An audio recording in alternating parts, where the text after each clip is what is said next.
தமிழ்நாடு வணிகர் சங்கங்களின் பேரியக்கம் சார்பாக விழிப்புணர்வு முகாம். நல்ல பொருளை விற்போம், மக்கள் நலனை காப்போம்.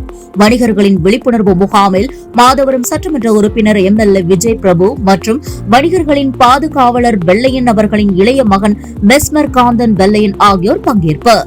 சென்னை மாதவரம் பகுதியில் அமைந்துள்ள தனியார் ஹோட்டலில் வணிகர்களின் விழிப்புணர்வு முகாம் நடைபெற்றது. இம்முகாமில் சுமார் 100க்கும் மேற்பட்ட வணிகர்கள் கலந்து கொண்டனர். கலந்து கொண்ட வணிகர்களிடம் தரமான பொருட்களை மட்டும் விற்பனை செய்ய வேண்டும், அரசு தடை செய்யப்பட்ட பொருட்களை விற்பனை செய்யக்கூடாது என்பதை தமிழ்நாடு வணிகர் சங்கங்களின் பேரியக்கம் சார்பாக வணிகர்களுக்கு அறிவுறுத்தப்பட்டது. மேலும் இந்நிகழ்வை மாநில தலைவர் செல்லத்துறை, துணைத் தலைவர் தேவன்பு, செயலாளர் அன்பரசன், பொருளாளர் பகவான் மற்றும் ஜெய்னுலாவுதீன், சட்ட ஆலோசகர் டில்லி பாபு ஆகியோர் கலந்து கொண்டனர்.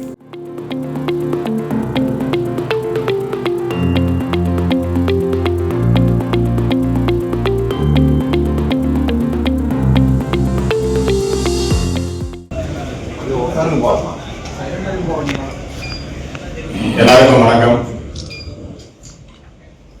Federation of retailers association of India Tamil Nadu இந்த நிகழ்ச்சிக்கு வந்திருக்கிறவங்க எல்லாரும் என்னை விட சிறப்பா வரவேற்ற அன்பு சகோதரர் டில்லி பாபு அவர்களுக்கு என்னோட மனமார்ந்த நன்றிகள். ஏன்னா அவர் சொன்ன மாதிரி திருப்பி அதை நல்லா வரவேற்க முடியுமான்னு தெரியல. அதனால இந்த நிகழ்ச்சிக்கு வந்திருக்கிற எல்லா சிறப்பு விருந்தினர்களுக்கும் எல்லா தோழர்களுக்கும் என்னோட மனமார்ந்த வணக்கங்களையும் நன்றிகளை தெரிவிச்சுக்கிறேன். இந்த நிகழ்ச்சிக்கு என்ன தொடர்ந்து வர்றதுக்கு வற்புறுத்தி அழைச்ச அன்பு சகோதரர் அன்பரசன் அவர்களுக்கும் என்னோட மனமார்ந்த நன்றியை தெரிவிச்சுக்கிறேன். அதாவது இன்னைக்கு தொடங்கினதில்லை இந்த பயணம், கிட்டத்தட்ட எலெக்ஷனுக்கு முன்னாடியில இருந்தே இந்த மாதிரி நாங்கள் நிறைய விஷயங்கள் பண்ணிக்கிட்டு இருக்கோம். வணிகர்களுக்காக நிறைய விஷயங்கள் சொல்ல வேண்டியது இருக்கு. அது உங்க மூலியமா சொன்னா நல்லா இருக்கும், அது ஒரு மீட்டிங் மூலியமா சொன்னா நல்லா இருக்கும்ட்டு பலதரப்பட்ட முயற்சிகள் எடுத்த அன்பு சகோதரர் அன்பரசன் அவர்களுக்கும் செல்லதுரை அவர்களுக்கும் நேரத்தில் நான் நன்றி தெரிவிச்சுக்கிறேன்.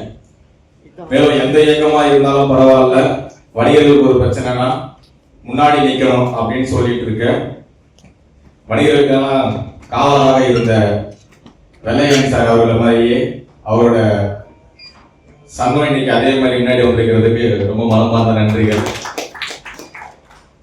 ஸோ இந்த நிகழ்ச்சியை பற்றி சொல்லணும் அப்படின்னா, வணிகர் சங்கங்கள் முக்கியமாக சொல்லணும் அப்படின்னா சிறு குறு வியாபாரிகள்.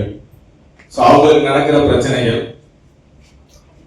எந்த மாதிரியான சவால்களை எதிர்கொள்றாங்க அப்படின்னு சொல்லிட்டு இந்த அரசாங்கம், தமிழ்நாடு அரசாங்கம், தலைமையிலான தமிழக அரசு முழுக்க சிறு வியாபாரிகளுக்கும் குறு வியாபாரிகளுக்கும் என்றுமே உறுதுணையாக இருக்கும்.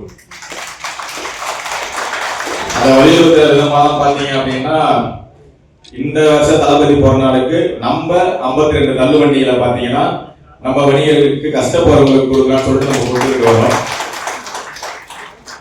ஸோ எந்த அளவுக்கு வணிகம் பண்றவங்கள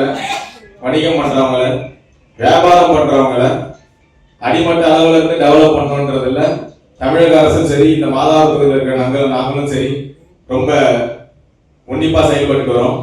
ஸோ அந்த விதமா சொல்லும் போதுதான் எந்த வித சிறு வியாபாரிகளா இருக்கட்டும், குறு வியாபாரிகளா இருக்கட்டும், எங்களாலையும் எங்க கட்சியாலையும் தமிழக அரசாலையும் உங்களுக்கு கண்டிப்பா எந்த ஒரு பிரச்சனையும் வராது.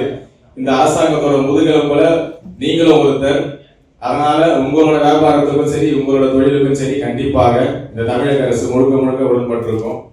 அதே நேரத்துல நம்ம எந்த மாதிரியான பொருட்களை விற்கிறோம்னு இருக்கு, அந்த ஏரியாவுக்கு கிட்டத்தட்ட நம்ம தான் ரெஸ்பான்சிபிலிட்டி மாதிரி. ஸோ நம்ம தரமான பொருட்களை கொடுக்கணும், ரொம்ப சரியான பொருட்களை கொடுக்கணும்.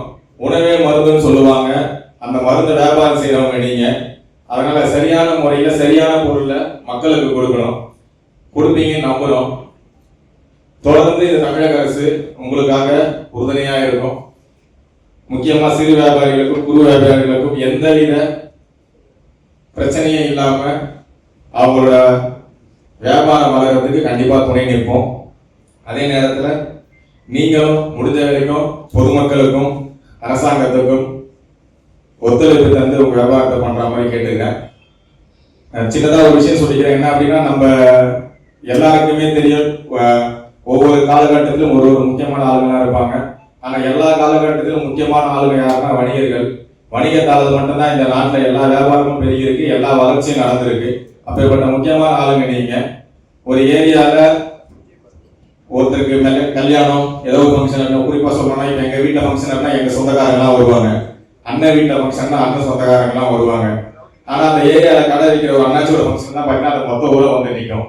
ஏன்னா அந்த ஒரு அண்ணாச்சி தான் எல்லாருக்கிட்டையும் பேசுவார்.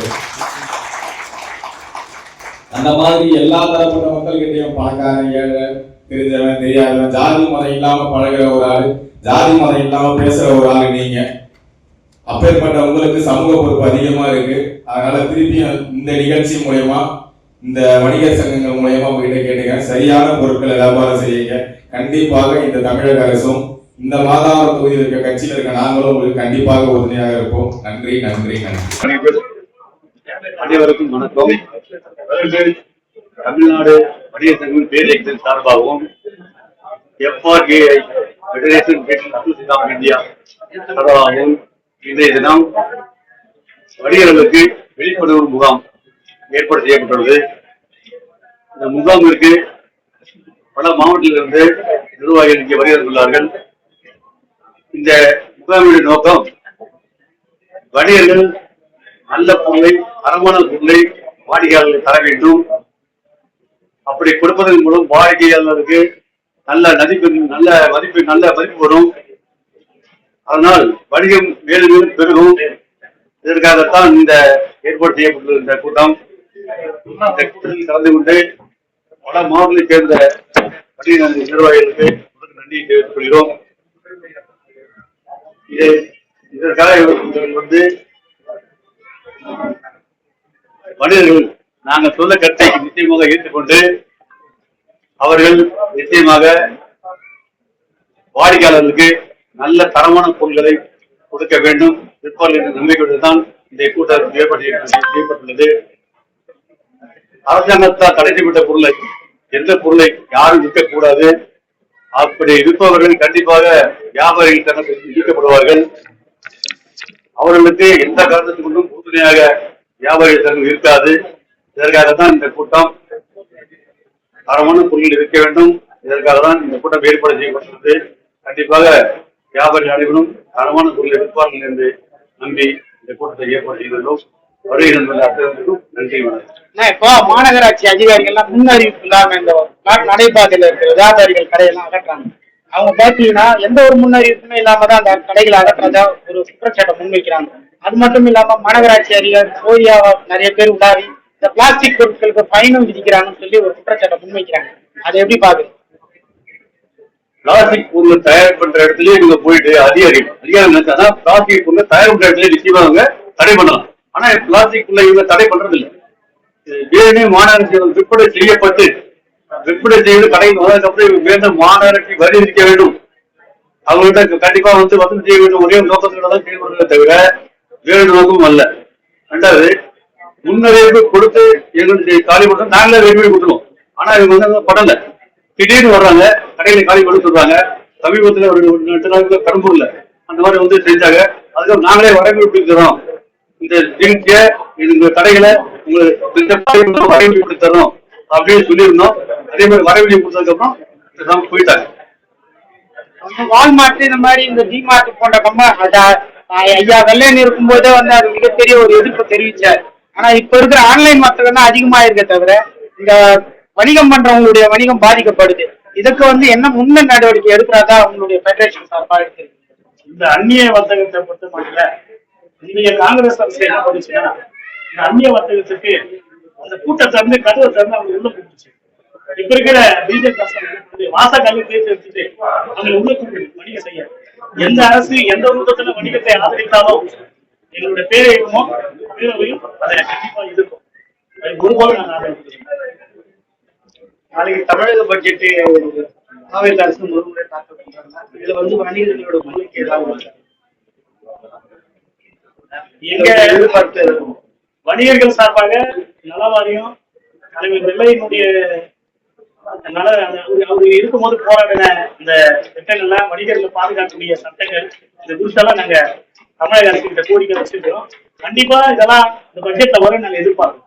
இந்த போதைப் பொருள் விற்பனை வந்து இப்ப தடை பண்ணும் தமிழக அரசு முன்னெடுத்த நடவடிக்கை எடுக்குது. ஆனா இப்போ போதைப் பொருட்கள் விற்பனை ஆகி கொண்டுதான் இருக்குது.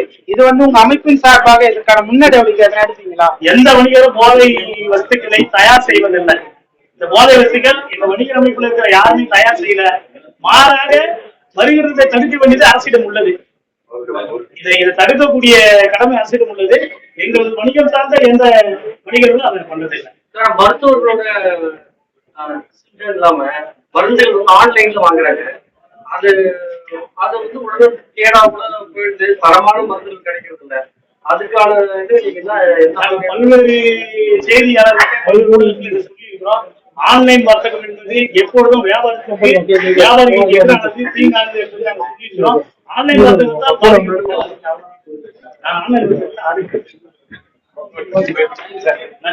நன்றி.